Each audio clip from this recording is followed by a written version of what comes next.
വളരെയധികം മലയാളികൾ പഠിക്കുവാനും അതേപോലെ ജോലി ചെയ്യുന്ന ഒരു യൂറോപ്യൻ രാജ്യമാണ് ഓസ്ട്രിയ. മനസ്സിലാക്കുക, അവിടെ 74% അവിടെയുള്ള ജനവിഭാഗങ്ങൾ എന്ന് പറയുന്നത് കാത്തലിക് ബിലീവറാണ്. പ്രൊട്ടസ്റ്റൻ്റ് ഡോമിനേറ്റ് ആയിട്ടുള്ള രാജ്യമല്ല. അവിടെ ഇന്നുണ്ടായൊരു ഇൻസിഡൻറ്റ് എന്ന് പറയുന്നത് ഭയാനകമായ സംഭവമാണ്. സിറിയയിൽ നിന്നും വന്ന ഒരു റെഫ്യൂജി, അയാൾക്ക് അവിടെ സിറ്റിസൺഷിപ്പ് ഉണ്ട്, 24 വയസ്സുള്ള ചെറുപ്പക്കാരൻ. അയാൾ 14 വയസ്സുള്ളൊരു ചെറുപ്പക്കാരൻ ഒരു വിദ്യാർത്ഥിയെ കുത്തിക്കൊല്ലുന്നു. ഏകദേശം 12ഓളം പേരെ സീരിയസ് ആയിട്ട് ഇൻജേർഡ് ആക്കുന്നു, കൊല്ലാൻ വേണ്ടി കുത്തിക്കൊല്ലുന്നു. ഇയാളെപ്പറ്റി പോലീസും പറയുന്നത്, അവിടുത്തെ ഭരണാധികാരികളും പറയുന്നത് ഇസ്ലാമിക് ISIS ടെററിസ്റ്റ് ഓർഗനൈസേഷനുമായിട്ട് വലിയ വർക്ക് ചെയ്യുന്ന രീതിയിലാണ് സോഷ്യൽ മീഡിയയിലൊക്കെ വർക്ക് ചെയ്യുന്നത്.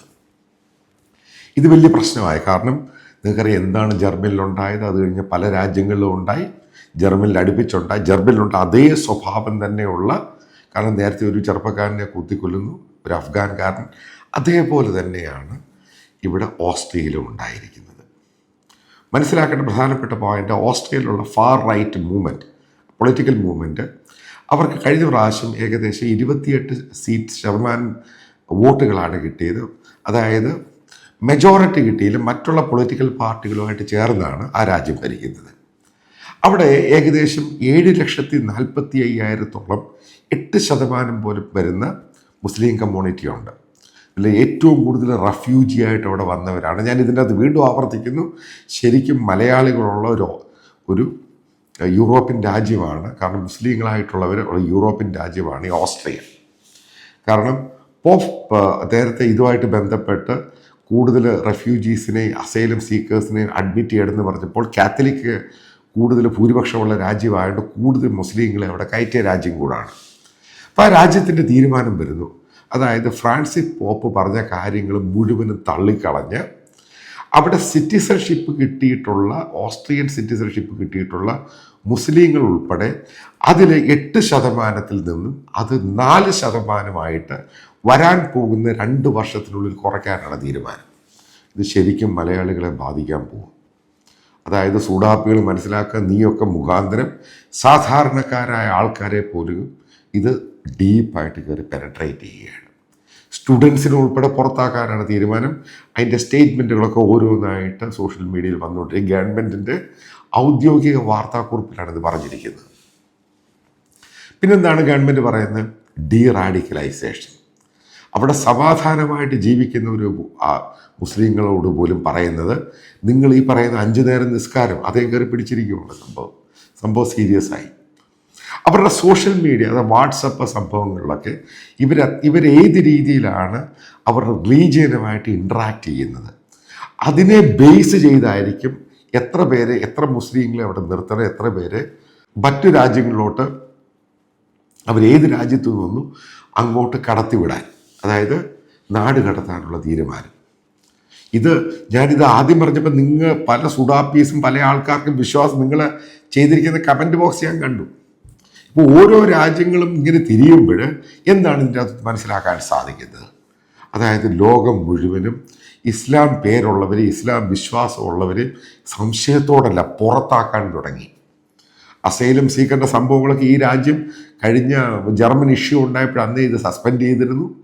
അതിനുശേഷം ഉണ്ടാകുന്ന മറ്റൊരു ഡെവലപ്മെൻറ്റ് ശ്രദ്ധിക്കുക, മുസ്ലിങ്ങൾ കൂടുതലായിട്ട് താമസിക്കുന്ന കോളനികൾ ഡിസ്മാൻഡിൽ ചെയ്യുകയാണ്.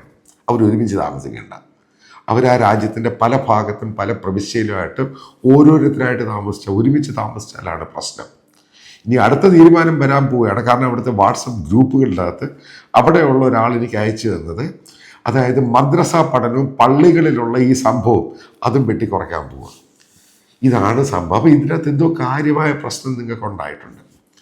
ഈ ഓരോ രാജ്യത്തും ഈ പറയുന്ന ഓസ്ട്രിയ, ഈ പറയുന്ന ജർമ്മനിയൊക്കെ വളരെ സമാധാനപരമായിട്ട് എല്ലാവരെയും അംഗീകരിക്കുന്ന ഒരു രാജ്യമാണ്. ഡെമോക്രാറ്റിക്കലി ഇലക്റ്റഡ് ആയിട്ടുള്ള ഗവൺമെൻറ്റാണ്.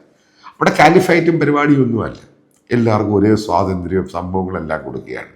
ഇനി അവിടെ താമസിക്കുന്ന സ്ഥിരതാമസമാക്കിയ മുസ്ലിങ്ങൾ ആ സിറ്റിസൺഷിപ്പിന് ഇനി എന്താ അടുത്തുണ്ടാകുന്നത്? അവരുടെ സ്വാതന്ത്ര്യവും വെട്ടിക്കുറയ്ക്കും. അതായത് നിങ്ങൾക്ക് ഈ പറയുന്ന ചാക്കും ഈ താടിയും സംഭവമായിട്ട് യൂറോപ്പിലെ പല നഗരങ്ങളിലും രാജ്യങ്ങളിലും ഇറങ്ങാൻ പറ്റാത്ത സ്ഥിതിയാണ് ഉണ്ടാകുന്നത്.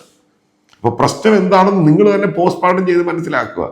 പക്ഷെ ഞങ്ങളെ പോലുള്ളവർക്കും ലോകത്തെ കാണുന്നവർക്കും സംഭവം മനസ്സിലായി. എന്താണ് രോഗം? രോഗമെന്ന് പറയുന്നത് ട്രീറ്റ്മെൻ്റ് ആണോ അത് മാറുക എന്നുള്ളത് നിങ്ങൾ തീരുമാനിക്കും. ഇത് മാറാൻ പാടാണ്. സാധാരണ മുസ്ലിമിൻ്റെ ഇടയ്ക്ക് പോലും ഈ തീവ്രവാദവും ഈ ഹമാസും ഇതേപോലെയുള്ള ബോംബും ഹൂറികളെ കാണാൻ പോകുന്ന സംഭവങ്ങളൊക്കെ വന്നു കഴിയുമ്പം ഒരു സാധാരണക്കാരൻ തീവ്രവാദിയാകുന്നു. ഇതാണ് നിങ്ങളുടെ മദ്രസകളിൽ പഠിപ്പിക്കുന്നത്. അതുകൊണ്ടാണ് ഈ പ്രശ്നം. അപ്പം ഇതുമായിട്ട് ബന്ധപ്പെട്ട് ഞാൻ ഈ പല വീഡിയോകളും പറഞ്ഞു കഴിഞ്ഞപ്പോൾ ഈ കമൻറ്റ് ബോക്സിനകത്ത് ചില ആൾക്കാർ അത് അവിടെ നടന്നില്ല ഇവിടെ നടന്നില്ല, ഇത് നിങ്ങൾ ഓരോന്ന് എടുത്തു നോക്കുക എവിടെ ഇത് നടക്കുന്നതെന്ന് ഒതൻറ്റിക്കേറ്റ് ചെയ്യുക. എന്താണ് ഓസ്ട്രേലിയ സംഭവം? എന്താ അവിടുത്തെ റൈറ്റ് വിങ് ലീഡേഴ്സ് പറയുന്നത്? അവർ തീരുമാനിച്ചു ഇനി ഇവരെ വെച്ച് പുറപ്പിക്കത്തില്ല, ഇനഫ് ഈസ് ഇനഫ്, ഈ വാക്കാണ് ഉപയോഗിച്ചത്. എന്നിട്ട് ജനങ്ങൾക്കെല്ലാം കൊടുത്തിരിക്കുന്ന സംഭവം എന്തുവാ? എന്തെങ്കിലും സംശയം കൊണ്ട് ഏതെങ്കിലും മുസ്ലിമിനെ എവിടെങ്കിലും കണ്ടാൽ പെട്ടെന്ന് തന്നെ പോലീസിനെ അറിയിക്കണം. കാരണം അത് ഉണ്ടാകണം, അത് ശരിയാകണമെന്നൊന്നുമില്ല, പക്ഷെ പെട്ടെന്ന് അറിയിച്ചേക്കണം. അതായത് പൂർണ്ണമായിട്ടും മുസ്ലിങ്ങളെ 24 മണിക്കൂർ മോണിറ്റർ ചെയ്യാൻ ആ രാജ്യം തീരുമാനിച്ചു. അവരുടെ സോഷ്യൽ മീഡിയ, അവരുടെ ടെലിഫോൺ, അവരെവിടൊക്കെയാണ് പോകുന്നത്, അവർ പള്ളിയിൽ പോകുന്നു, പ്രാർത്ഥിക്കാൻ പോകും, അത് മുഴുവനും കംപ്ലീറ്റ് ആയിട്ട് മോണിറ്റർ ചെയ്യാൻ. എന്നിട്ട് പ്രോഗ്രാം എന്ന് പറയുന്ന വിശ്വാസികളെ പൂർണ്ണമായിട്ടും വിശ്വാസികളല്ലാതാക്കി മാറ്റും. അടുത്ത പ്രോഗ്രാമാണ് ഗവൺമെൻറ് ചെയ്യാൻ പോകുന്നത്. ഇത് പബ്ലിക്കിലായിട്ട് പറഞ്ഞു കഴിഞ്ഞു. കാരണം ആ മുസ്ലിം വിശ്വാസമായിട്ട് മുന്നോട്ട് പോവുകയാണെങ്കിൽ ആ രാജ്യത്തിൻ്റെ സൊസൈറ്റിയുടെ ഇന്ന് വരെയുള്ള ഡെമോക്രാറ്റിക് രീതികളിൽ മുന്നോട്ട് പോകാൻ സാധിക്കില്ല. ഇതെല്ലാം കൂടെ ക്ലബ് ചെയ്ത് നോക്ക്. ഈ ലോകത്ത് പല രാജ്യങ്ങളിലും നടക്കുന്നത്. അതായത് ഭീകര അന്തരീക്ഷം നിങ്ങൾ സൃഷ്ടിച്ചു. എന്താണ് ആസാദിൻ്റെ കാര്യം? സിറിയയിൽ വന്ന ഒത്തിരി റെഫ്യൂജീസ് ഉണ്ട് സിറിയെന്നും ഈ പറയുന്ന മിഡിൽ ഈസ്റ്റേൺ രാജ്യങ്ങളിൽ. അവിടെ പൊളിറ്റിക്കൽ അൺസർട്ടനിറ്റി ഉണ്ടായി. അവരവിടെ ആസാദിനെ എതിർത്ത് വന്നിട്ട് ഈ രാജ്യങ്ങളെല്ലാം അഭയം കൊടുത്തതാണ്. അവർക്ക് ഷെൽട്ടർ കൊടുത്തു, അവർക്ക് ഫുഡ് കൊടുത്തു, അവർക്ക് ആഹാരം കൊടുത്തു, അവർക്ക് എഡ്യൂക്കേഷൻ കൊടുത്തു. അവസാനം ഈ സംഭവം മതം ഭ്രാന്ത് തലയ്ക്കകത്ത് കയറിയും അവിടെയുള്ള സിറ്റിസനെ അറ്റാക്ക് ചെയ്യാം. അതാണ് ബ്രിട്ടൻ്റെ പ്രശ്നം ഉണ്ടായത്. ഓരോ രാജ്യങ്ങളും പഠിക്കുക. എന്താണ് ഫ്രാൻസിലുണ്ടായത്, ജർമ്മനിയിലുണ്ടായത്, പല രാജ്യത്തും ഉണ്ടായത്. പക്ഷേ 9/11 കഴിഞ്ഞപ്പോൾ അമേരിക്ക കൃത്യമായിട്ട് പറഞ്ഞു ഈ ഒരു കമ്മ്യൂണിറ്റി ഞങ്ങൾ പൂർണ്ണമായിട്ട് സ്കാൻ ചെയ്തേ കയറ്റത്തുള്ളൂ. അന്ന് യൂറോപ്യൻ രാജ്യങ്ങൾ അതിനെ എതിർത്തു. കാരണം പോപ്പ് പറഞ്ഞു അത് ശരിയല്ല, ഇവരെയും കൂടെ കയറ്റാം. അന്നത്തെ പോപ്പ് ഇരുന്ന പോപ്പ്. പിന്നെ ഫ്രാൻസിസ് പോപ്പ് പറഞ്ഞു മുഴുവൻ ആൾക്കാരെ കയറ്റാൻ. അവസാനം എല്ലാം കൂടെ കോളമായി. അതായത് ഒരു കാത്തലിക് രാജ്യമായ ഓസ്ട്രിയ പറയുന്നു പോപ്പിന് ഒരു വിലയും കൊടുത്തില്ല, തള്ളി ദൂരെ കളഞ്ഞു. ഇനി ആ രാജ്യത്ത് പോപ്പിനെ പോലും കയറ്റത്തില്ല, ആ രീതിയിലാക്കി. ഇതിനൊക്കെ കാരണം എന്താ? തീവ്രത, മതഭീകരവാദം. ഇപ്പോൾ ഒരു സ്റ്റേജ് കഴിയുമ്പോൾ ഏകദേശം ഒരു സാധാരണ മുസ്ലിമിൻ്റെ അത് ഇത് കയറി കഴിഞ്ഞു കഴിഞ്ഞാൽ പിന്നീടുണ്ടാകുന്ന ലോകത്തിൻ്റെ ശാപമായിട്ട് ഇസ്ലാമിക സംഭവം മാറുന്നു. ഇതിനെ പൊളിറ്റിക്കൽ ഇസ്ലാം എന്ന്, നോർമൽ ഇസ്ലാം എന്ന് എന്ത് വേണമെങ്കിലും പറയാം. പക്ഷെ ഞാൻ പറയുന്നത് ഇത് പൊളിറ്റിക്കൽ ഇസ്ലാമൊന്നും അല്ല. ബേസിക്കലി ഇത് നിങ്ങളുടെ പഠനത്തിൻ്റെ കുഴപ്പമാണ്. എവിടെയോ കാര്യമായിട്ട് തെറ്റിയിട്ടുണ്ട്. അല്ലെങ്കിൽ സ്വന്തം ആഹാരം കൊടുത്ത് ഷെൽട്ടർ കൊടുത്ത് അവനെ വളർത്തിയെടുത്ത് അവനെ കൊല്ലാൻ പോകുന്ന ഒരു കമ്മ്യൂണിറ്റി ലോകത്ത് ഈ കമ്മ്യൂണിറ്റി മാത്രമേ ഉള്ളൂ. അതുകൊണ്ട് ലോകത്തെവിടെ പോയാലും വാതിലുകളെല്ലാം നിങ്ങൾക്ക് പൂർണ്ണമായി അടയ്ക്കാൻ പോവുകയാണ്.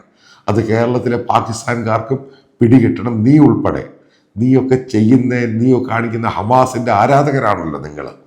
അതിൻ്റെയൊക്കെ പ്രതിഫലനമാണ് സംഭവിക്കുന്നത്. എനിക്കറിയാവുന്ന എൻ്റെ കൂടെ പഠിച്ച സുഹൃത്തിൻ്റെ മക്കൾ ഓസ്ട്രേലിയയിലുണ്ട്. അവിടെ പഠിക്കാൻ പോയ സിറ്റിസൺ ആയവരുണ്ട്. അവനുൾപ്പെടെ അവിടുന്ന് തെറിക്കാൻ പോവുക. ഇതൊക്കെയാണ് ഓരോ ദിവസവും ലോകത്ത് മുസ്ലിങ്ങൾക്കെതിരെയുള്ള ഡെവലപ്മെൻ്റ് എന്ന് പറയുന്നത്. നിങ്ങൾ പറയുന്നത് വർഗീയത, പക്ഷേ ലോകത്തെ മീഡിയ മുഴുവൻ നിങ്ങൾക്കെതിരെയാണ് എഴുതുന്നത്. അതിന് കാരണക്കാരൻ നിങ്ങൾ തന്നെയാണ്. നിങ്ങൾക്ക് സമാധാനം താല്പര്യമില്ല. നിങ്ങൾ മതമെന്ന് കണ്ട് മതത്തിൻ്റെ പുറകിലോട്ടങ്ങ് പോവുകയാണ്.